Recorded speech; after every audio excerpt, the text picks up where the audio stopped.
आज देश में पहली बार सुप्रीम कोर्ट के अंदर वो सवाल गूंजा जिसे पूछने से अब तक राजनीति भी डरती रही।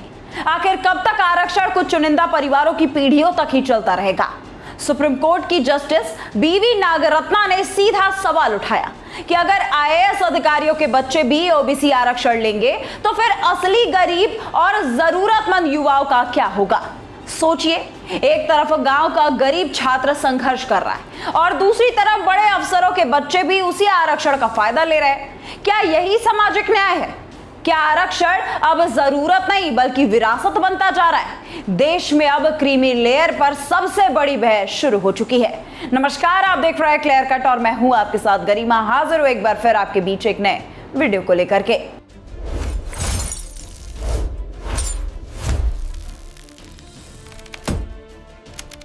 दोस्तों, आज देश में आरक्षण को लेकर के एक बार फिर बड़ी बहस छिड़ती दिखाई दे रही है और इस बार बहस इसीलिए और ज्यादा बड़ी हो गई है क्योंकि सवाल सीधे देश की सबसे बड़ी अदालत यानी कि सुप्रीम कोर्ट से उठा है। सवाल यह है कि आखिर आरक्षण का असली हकदार कौन है? क्या आरक्षण उन लोगों के लिए है जो आज भी आर्थिक और सामाजिक संघर्ष में जी रहे हैं, या फिर उन परिवारों के लिए भी जो दशकों से आरक्षण का लाभ लेकर के सत्ता, प्रशासन और ऊंचे पदों तक पहुंच चुके हैं? सुप्रीम कोर्ट में सुनवाई के दौरान जस्टिस बीवी नागरत्ना की टिप्पणी ने पूरे देश में एक नई चर्चा शुरू कर दी। उन्होंने सवाल उठाया कि अगर दो हाई रैंकिंग आईएएस अधिकारी के बच्चे भी ओबीसी आरक्षण का लाभ लेते रहेंगे तो फिर वास्तविक जरूरतमंद युवाओं का क्या होगा? यही वो सवाल है दोस्तों जो आज करोड़ों सामान्य वर्ग के युवाओं के साथ साथ कई पिछड़े वर्ग के गरीब युवाओं के मन में भी उठ रहा है, क्योंकि आज देश का एक बड़ा वर्ग मानने लगा है कि आरक्षण का फायदा धीरे धीरे कुछ सीमित परिवारों तक ही सिमटता जा रहा है। एक तरफ गांव का गरीब छात्र है जिसके पास अच्छी कोचिंग नहीं है, संसाधन नहीं है, आर्थिक ताकत नहीं है, और दूसरी तरफ ऐसे परिवार हैं जहां माता पिता पहले से ही आईएएस आईपीएस हैं और बड़े अधिकारी या फिर प्रभावशाली पदों पर बैठे हुए हैं, लेकिन उनके बच्चे भी उसी आरक्षण का लाभ लेते हैं। तो यहां सवाल उठाना स्वाभाविक है कि क्या ये व्यवस्था वास्तव में सामाजिक न्याय दे रही है? संविधान निर्माताओं ने आरक्षण को एक सामाजिक सुधार के लिए देखा था ताकि जो समुदाय लंबे समय तक पिछड़े रहे उन्हें आगे आने का अवसर मिले। लेकिन क्या आज देश की समीक्षा करने का समय नहीं आ गया? दोस्तों, आज कई लोग ये बात कह रहे हैं कि अगर एक परिवार आर्थिक, शैक्षिक और सामाजिक रूप से मजबूत हो चुका है तो उसे बार बार उसी विशेष सुविधा का लाभ आखिर क्यों मिलना चाहिए? क्या आरक्षण स्थायी व्यवस्था है या फिर ये एक सहारा था ताकि जरूरतमंद समाज मुख्य धारा में आ सके? आज यही वो बहस है जो अब देश के हर एक कोने में सुनाई दे रही है। सबसे बड़ा सवाल यह है कि आखिर क्रीमी लेयर की इस अवधारणा को लेकर के इतनी असहजता क्यों दिखाई दे रही है? अगर कोई परिवार करोड़ों की संपत्ति रखता है, माता पिता बड़े सरकारी अधिकारी हैं, बच्चे महंगे स्कूल और कोचिंग संस्थानों में पढ़ रहे हैं, तो क्या उन्हें भी वही प्राथमिकता मिलनी चाहिए जो किसी गरीब ग्रामीण छात्र को मिलती है? क्या ये वास्तव में समानता है?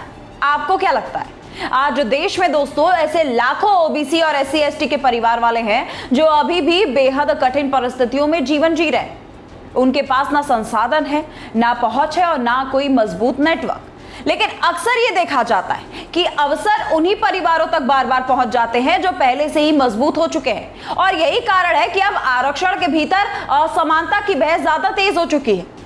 अगर एक आईएएस अधिकारी का बेटा भी उसी आरक्षण का लाभ लेगा तो फिर गांव के गरीब बच्चे को मौका कब मिलेगा? क्या सामाजिक न्याय का मतलब सिर्फ जाति तक सीमित रह गया है? क्या आर्थिक और शैक्षिक स्थिति का कोई महत्व नहीं होना चाहिए?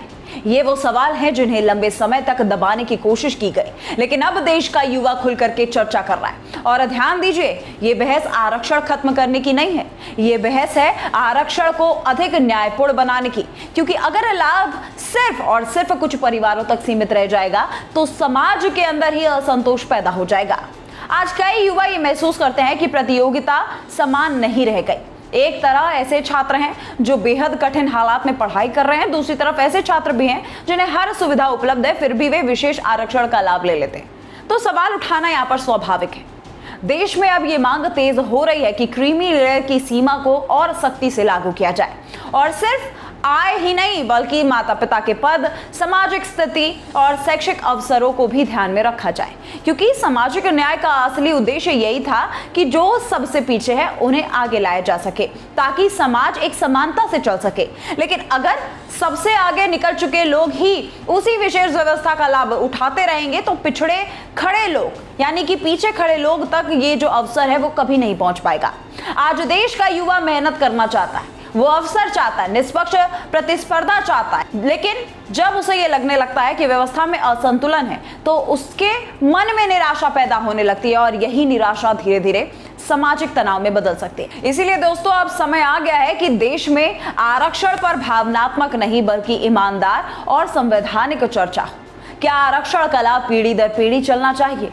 क्या एक ही परिवार लगातार दशकों तक विशेष अवसर लेता रहे, या फिर जो परिवार मजबूत हो चुके हैं उन्हें स्वेच्छा से पीछे हटकर जरूरतमंदों के लिए जगह बनानी चाहिए? यही असली सामाजिक न्याय होगा। सुप्रीम कोर्ट में उठे सवाल ने देश को सोचने पर यह मजबूर कर दिया है, क्योंकि यह मुद्दा सिर्फ कानून का नहीं बल्कि नैतिकता और अवसर की समानता का भी है। आज देश में लाखों सामान्य वर्ग के गरीब छात्र भी संघर्ष कर रहे हैं। कई ओबीसी और SC/ST समुदायों के भीतर भी गरीब वर्ग संघर्ष कर रहे हैं। तो दोस्तों फिर क्या यह व्यवस्था ऐसी नहीं होनी चाहिए जहां लाभ सबसे जरूरतमंद व्यक्ति तक भी पहुंच सके? आज जरूरत है पारदर्शिता की, क्योंकि अगर व्यवस्था का उद्देश्य सामाजिक संतुलन है तो उसका लाभ भी संतुलित तरीके से ही मिलना चाहिए। भारत का संविधान समान अवसर की बात करता है और समान अवसर भी तभी संभव है जब व्यवस्था का फायदा उन्हीं लोगों तक पहुंचे जिन्हें उसकी सबसे ज्यादा जरूरत है। आज देश में ये बहस शुरू हो चुकी है कि आने वाले समय में ये और तेज हो जाएगी, क्योंकि अब युवा सिर्फ भावनात्मक नारों तक संतुष्ट नहीं है, वो व्यवस्था में वास्तविकता की न्याय मांग रहा है। और शायद यही कारण है कि आज आवाज इस मामले पर सुप्रीम कोर्ट ने उठा दी है। अब देखना यह होगा कि आने वाले समय में सरकार और न्यायपालिका इस मुद्दे पर क्या दिशा तय करती है। लेकिन इतना तो तय है दोस्तों कि क्रीमी लेयर और आरक्षण के वास्तविक लाभार्थियों को लेकर के देश में अब एक नई बहस शुरू हो चुकी है।